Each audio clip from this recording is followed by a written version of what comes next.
Halo, selamat datang kembali di sini. Hari ini kita mau langsung bahas pemikiran dari buku klasiknya Carl Sagan ya. Judulnya The Demon Haunted World. Buku yang luar biasa itu. Penting banget. Betul. Dan fokus kita spesifik nih ke bab 2. Isinya itu fundamental banget. Soal hubungan antara sains dan harapan. Sagan sendiri kan pernah cerita ya pengalaman masa kecilnya di pameran dunia New York 1939. Kayak visi masa depan gitu.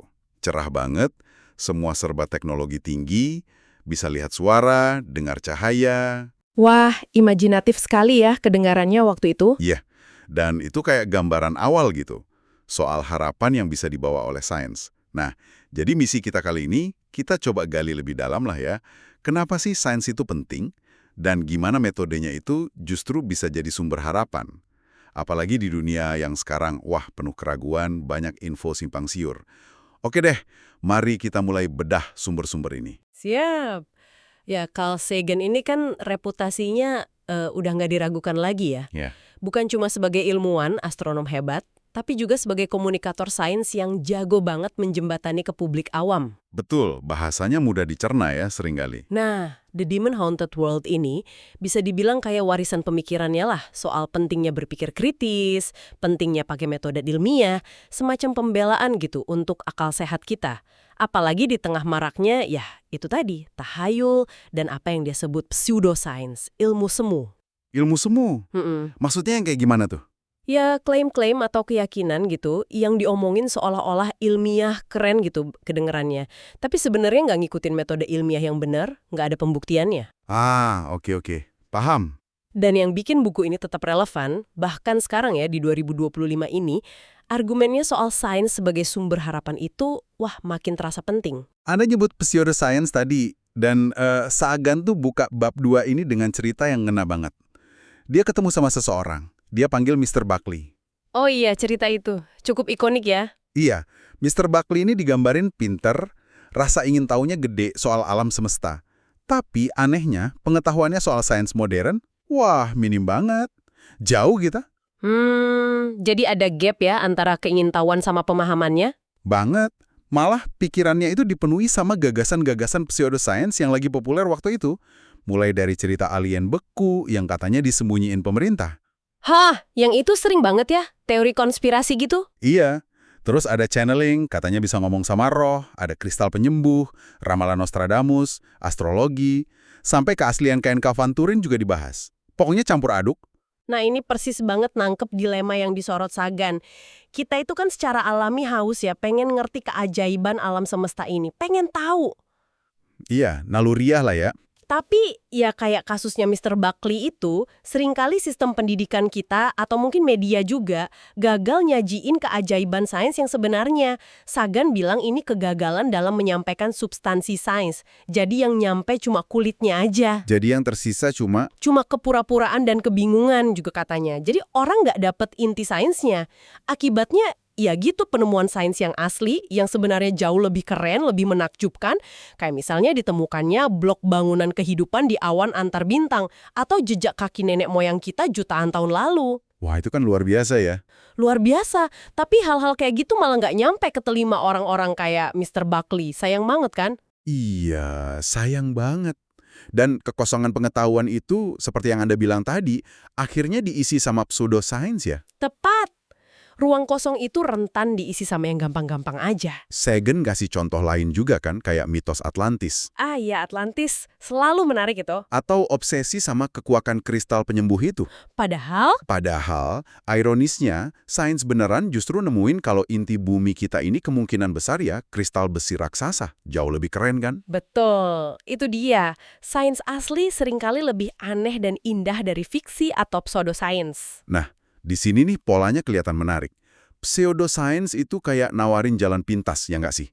Ngasih jawaban yang rasanya gampang, enak didengar, memuaskan rasa penasaran kita secara instan. Iya, nggak perlu susah-susah mikir. Tapi ya itu harapan palsu, karena nggak ada dasarnya di pengujian, nggak ada bukti nyata. Cuma klaim aja. Betul sekali, daya tariknya memang kuat. Karena seringkali dia menyederhanakan hal yang rumit. Menghindari keraguan, nggak mau diuji secara ketat. Pokoknya langsung ngasih kita rasa takjub dengan harga murah. Gitu. Harga murah ya? Sagan bahkan cerita pengalaman kecilnya sendiri kan. Dia coba mantra sihir Zatara itu. Oh yang itu, yang ngucapin kata dibalik. Iya, Isir Enots. Maksudnya Rise Stone. Dia berharap batu di depannya bisa keangkat sendiri pakai sihir. Hahaha, lucu juga ya. Itu ilustrasi kecil gimana kita semua, ya, secara alami, punya kecenderungan tertarik sama solusi magis yang gampang. Siapa sih yang nggak mau? Bener juga sih. Nah, pseudoscience ini tumbuh subur justru di lahan di mana pemahaman sains sejati itu kurang. Atau nggak disajikan dengan cara yang menarik, yang bikin penasaran juga. Dan ini masalahnya nggak cuma di satu negara atau budaya aja ya. Kayaknya ada di mana-mana. Sama sekali bukan masalah lokal. Ini fenomena global, universal. Sagan sengaja ngumpulin contoh dari seluruh penjuru dunia buat nunjukin itu. Polanya mirip di mana-mana. Contohnya apa aja tuh? Wah, banyak. Misalnya dia lihat gimana peramal jadi laris banget di Aljazair waktu kondisi politik lagi nggak pasti. Orang cari pegangan kan. Terus di Prancis, ada skandal minyak Elf Aquitaine yang heboh itu melibatkan klaim deteksi minyak pakai cara-cara aneh yang nggak ilmiah sama sekali. Oh ya, sampai segitunya ya? Iya. Terus di Jerman ada kepercayaan sama sinar bumi yang katanya bikin kanker. Di Filipina ada praktek bedah psikis, operasi tanpa pisau. Itu yang katanya ngeluarin penyakit dari tubuh. Iya, yang sebenarnya trik sulap aja. Terus di Inggris banyak cerita hantu. Di Jepang pramol juga populer banget. Bahkan sampai kasus Aum Shinrikyo yang mengerikan itu. Wah, iya. Sampai kebangkitan besar-besaran tahayul dan penyembuhan mistis di Rusia setelah komunisme runtuh. Fenomena Kasperovsky itu contohnya. Jadi, apa nih benang merahnya dari semua contoh itu? Yang menarik di sini adalah gimana kerentanan terhadap pseudoscience ini sifatnya universal. Dan seringkali, tampaknya, dia meningkat di masa-masa sulit, masa transisi, perubahan besar, atau ketika orang merasa kehilangan harapan, kehilangan kendali. Jadi semacam pelarian gitu ya? Mencari pegangan apapun bentuknya. Bisa jadi, mencari kepastian di tengah ketidakpastian, mencari jawaban mudah untuk masalah yang kompleks. Oke, jadi kalau lihat semua contoh tadi, rasanya pseudoscience itu emang kayak jalan pintas ya. Gampang, cepet. Tapi kalau kita bandingin nih sama apa yang ditawarin sains sejati, pendekatannya beda banget ya. Jauh berbeda. Sains itu kan kadang ya nggak selalu ngasih jawaban yang langsung memuaskan gitu. Atau gampang dicerka. Tepat sekali. Proses sains itu seringkali berliku. Butuh sabar, butuh usaha buat paham. Nggak instan. Kadang malah bikin pusing ya. Hahaha, bisa jadi. Tapi imbalannya itu. Pemahaman tentang dunia sebagaimana adanya. Bukan cuma proyeksi keinginan kita aja. Bukan apa yang kita ingin dunia ini jadi, tapi apa adanya dia. Persis. Sagan ngutip penyair Thomas Gray kan, yang bilang di mana ketidaktahuan adalah kebahagiaan, adalah kebodohan untuk menjadi bijaksana. Maksudnya, mending nggak tahu daripada tahu tapi nggak bahagia. Kurang lebih gitu. Tapi Sagan lebih condong ke pandangan lain dari Edmund W. Thiel. Thiel bilang, secara moral, sama buruknya tidak peduli apakah sesuatu itu benar atau tidak, selama itu membuatmu merasa baik. Wah, dalam juga ya. Jadi ada tanggung jawab moral untuk mencari kebenaran. Menurut Thiel dan Sagan, iya, mencari tahu itu punya nilai etis tersendiri. Jangan cuma cari yang bikin enak aja. Sempat ada kritik juga kan dari filsuf kayak Nietzsche. Dia merasa sains itu justru merendahkan martabat manusia. Iya, karena sains nunjukin kita bukan pusat alam semesta. Bumi cuma titik kecil gitu-gitu kan, seolah mengecilkan peran kita. Nah, tapi Sagan membalikannya ya. Gimana tuh pandangannya? Ya, Sagan justru berargumen sebaliknya. Memahami realitas alam semesta apa adanya, meskipun mungkin awalnya terasa mengecilkan ego kita, itu pada akhirnya jauh lebih memberdayakan. Jauh lebih memuaskan dalam jangka panjang. Lebih baik tahu kebenaran yang menantang daripada bertahan dalam delusi yang nyaman tapi keliru. Betul, karena pemahaman yang benar yang sesuai realitas itu, menurut Sagan, adalah fondasi harapan yang sesungguhnya, yang kokoh, bukan harapan semu. Dan kalau kita lihat manfaat nyata sains, argumen ini jadi makin kuat ya. Nggak cuma soal pemahaman filosofis. Oh jelas, manfaat praktisnya luar biasa. Sagan ngasih gue gimana kemajuan di kedokteran dan pertanian itu udah nyelamatin jauh lebih banyak nyawa daripada gabungan semua perang sepanjang sejarah. Itu fakta yang sering dilupakan orang ya. Iya. Ada anekdot lucu pas dia di pesta makan malam.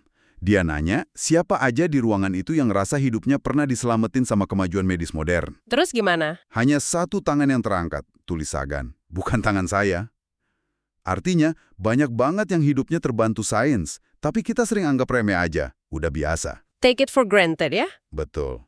Belum lagi transportasi, komunikasi global sekarang, hiburan, semua ini kan mengubah total cara kita hidup dan terhubung satu sama lain. Dunia jadi terasa lebih kecil tapi sekaligus lebih luas pemahamannya. Nah, itu dia. Dan lebih jauh lagi, sains ngasih kita perspektif kosmik yang, wah, bikin merinding kadang. Kita jadi tahu umur alam semesta itu miliaran tahun, bukan cuma ribuan. Mengubah cara kita melihat waktu ya. Skalanya jadi beda banget. Terus, kita ini terbuat dari materi yang sama yang ditempa di inti bintang-bintang purba. Kita ini beneran debu bintang, star stuff, kata Sagan. Konsep yang puitis sekaligus ilmiah ya? Iya kan? Planet kita ini cuma satu titik kecil di antara miliaran, mungkin triliunan dunia lain di luar sana. Bikin kita rendah hati, tapi juga penasaran. Jadi, apa artinya semua ini? Sains itu secara radikal memperluas pemahaman kita tentang tempat kita di kosmos dan sekaligus ngasih kita kapasitas nyata untuk mengubah dunia kita sendiri. Kekuatan. Nah, tapi kapasitas besar itu, kekuatan besar itu, datang dengan tanggung jawab yang sepadan. Nggak bisa dipisahkan. Ini sisi lain dari sains yang juga ditekankan Sagan. Kayak pedang bermata dua gitu. Maksudnya gimana tuh? Ya, kemampuan teknologi kita sekarang ini udah dahsyat banget. Itu maksa kita buat mikir jangka panjang. Kita harus ngadopsi perspektif global. Nggak bisa lagi mikir cuma sebatas negara sendiri, suku sendiri. Chauvinisme sempit itu bahaya. Karena dampaknya bisa global juga ya? Tepat, kesalahan dalam skala besar, apalagi yang nyangkut lingkungan global, atau teknologi yang bisa menghancurkan, akibatnya bisa fatal buat semua. Nggak ada tempat sembunyi. Jadi taruhannya makin tinggi ya sekarang? Jauh lebih tinggi. Di halaman 40 bukunya, Sagan secara eksplisit banget ngaitin sains dan harapan. Dia bilang, sains itu bisa jadi jalan emas buat negara berkembang keluar dari kemiskinan. Oh iya, gimana caranya? Ya, lewat inovasi, teknologi tepat guna, pendidikan. Sebaliknya, kalau ngabaikan sains, itu sama aja milih jalan buat balik lagi ke kemiskinan, ke keterbelakangan. Oke, masuk akal. Sains juga berfungsi kayak sistem peringatan dini.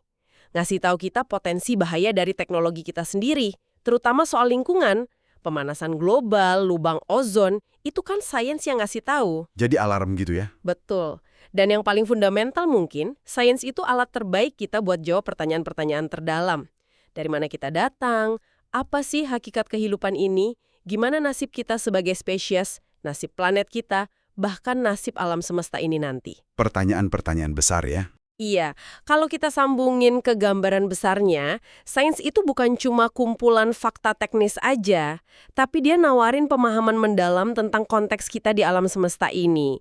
Dan karena pemahaman itulah, dia jadi sumber harapan. Harapan untuk membangun masa depan yang berkelanjutan, yang didasarkan pada pemahaman, bukan ilusi. Oke, jelas banget hubungannya. Lalu, gimana sebenarnya cara kerja sains? Kok dia bisa jadi sumber harapan yang lebih bisa diandelin gitu dibanding pseudoscience tadi? Apa sih yang bikin beda? Nah, ini kuncinya nih. Yang bikin sains kuat itu prosesnya.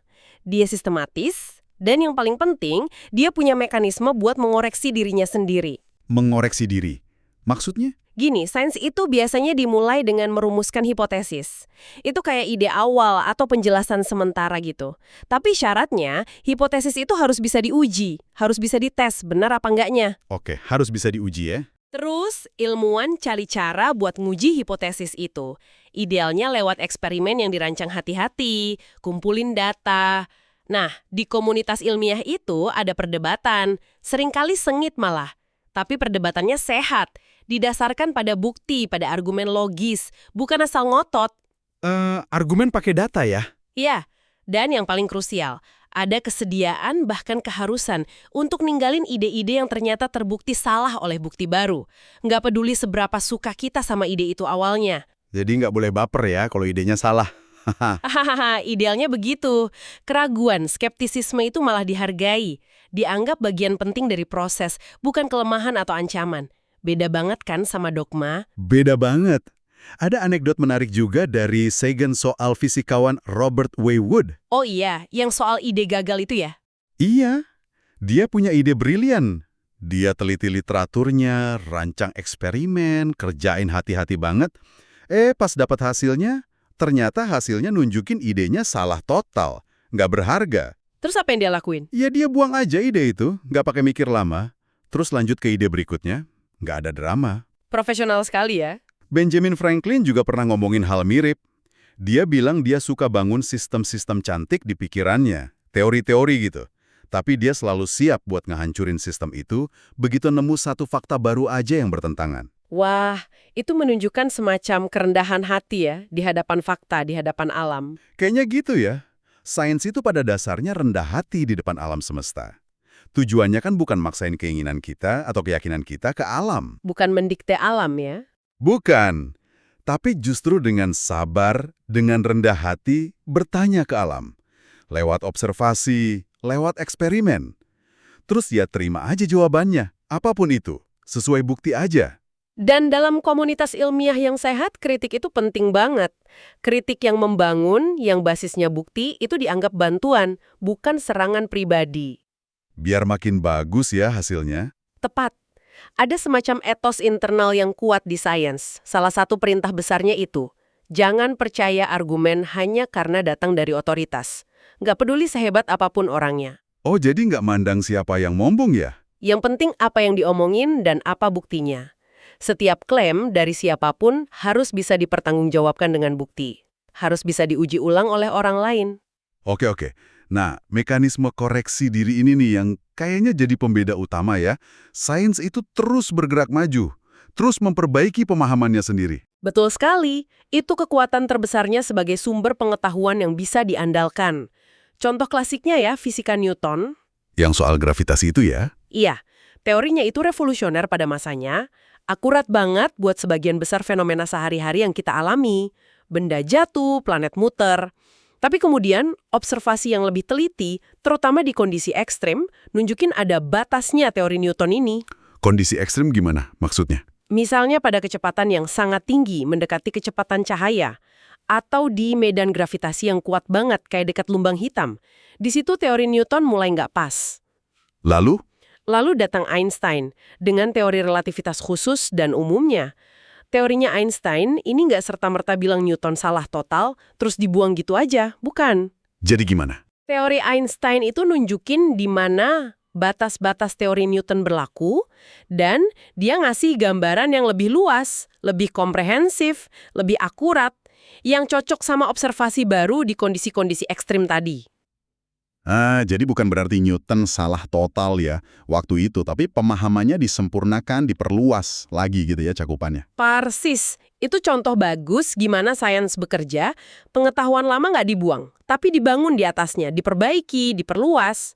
Dan proses ini tuh nggak berhenti loh, bahkan teori relativitas umum Einstein yang hebat itu pun terus-menerus diuji sampai sekarang. Masih diuji juga? Kayak gimana ngujinya? Macam-macam. Misalnya lewat pencarian dan sekarang udah berhasil dideteksi ya, gelombang gravitasi. Itu kan prediksi dari teorinya Einstein. Oh ya, yang baru-baru ini kan? Iya. Atau lewat pengamatan yang super presisi terhadap perilaku bintang neutron ganda yang disebut pulsar. Bagaimana mereka saling mengorbit, itu nguji relativitas umum dengan sangat akurat. Ini nunjukin sifat sains yang dinamis. Dia selalu cari pemahaman yang lebih dalam. Nggak pernah puas sama jawaban akhir yang sifatnya dogmatis. Selalu ada ruang buat pertanyaan baru, buat pengujian baru. Ini kontrasnya lumayan tajam ya kalau kita bandingin sama mungkin sistem kepercayaan lain. Sagan memang menyoroti kontras ini. Misalnya, dia bandingkan dengan beberapa bentuk agama terorganisir. Dia mengajukan pertanyaan yang cukup provokatif. Seberapa sering sih kita lihat pemimpin agama besar secara terbuka mengakui kemungkinan kalau keyakinan inti mereka itu mungkin keliru? Atau setidaknya nggak lengkap? Jarang ya kayaknya. Lalu, apakah mereka secara aktif membentuk lembaga atau mekanisme khusus untuk mencari potensi kelemahan dalam doktrin mereka sendiri?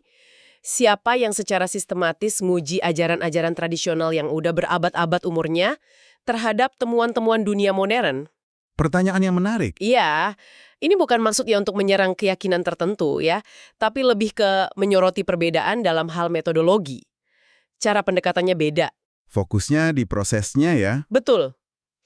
Pertanyaan yang lebih luas dan penting yang muncul dari sini adalah, gimana kita bisa mastiin bahwa sumber harapan kita, apapun itu bentuknya, mau ilmiah, filosofis, spiritual, gimana kita mastiin sumber harapan itu benar-benar didasarkan pada pemeriksaan realitas yang jujur dan punya mekanisme bawaan untuk mengoreksi diri kalau ternyata dihadapkan pada bukti baru yang bertentangan? Itu pertanyaan kunci kayaknya ya. Gimana kita tahu harapan kita itu valid? Tepat. Apakah sumber harapan kita itu tahan uji atau enggak? Oke, jadi kalau kita rangkum nih ya dari obrolan kita, dunia ini memang penuh sama tawaran harapan yang instan dari pseudoscience, yang seringkali menarik karena kedengarannya gampang, memuaskan rasa ingin tahu akan keajaiban, tanpa perlu repot-repot buktiin. Iya, godaannya kuat. Tapi sains sejati, justru karena metode skeptisnya itu, karena pengujiannya yang ketat, keterbukaannya pada kritik, dan kemauannya untuk terus belajar dan koreksi diri. Proses yang kadang nggak nyaman itu ya. Ya, proses yang itu, justru itu yang nawarin fondasi harapan yang jauh lebih kokoh, lebih bisa diandalkan dalam jangka panjang. Kita udah lihat juga kekuatan transformatifnya. Mulai dari mengubah pemahaman kita soal asal-usul kosmik, fakta keren bahwa kita ini debu bintang, sampai kemajuan praktis yang nyata banget ningkatin kualitas dan kuantitas hidup manusia di bumi. Sebaiknya, kita memanfaatkannya sebaik mungkin. Kalimat yang kuat dan jujur ya, mengakui realitas kita sekarang. Betul. Kita nggak bisa kembali ke masa prasains, jadi ya hadapi dan manfaatkan sebaik-baiknya. Nah, sebagai penutup mungkin ya, ada beberapa pemikiran nih yang bisa Anda bawa pulang buat direnungkan dari pembahasan kita kali ini. Boleh, apa tuh? Pertama, gimana kita secara pribadi nih sebagai individu dan juga sebagai masyarakat luas bisa jadi lebih pintar, lebih cerdas dalam membedakan mana harapan yang benar-benar didasarkan pada pemahaman, kayak yang ditawarin sains, dan mana yang cuma harapan palsu, yang lahir dari delusi atau klaim nggak berdasar pseudoscience tadi. Itu tantangan berat ya, di era informasi sekarang. Berat banget.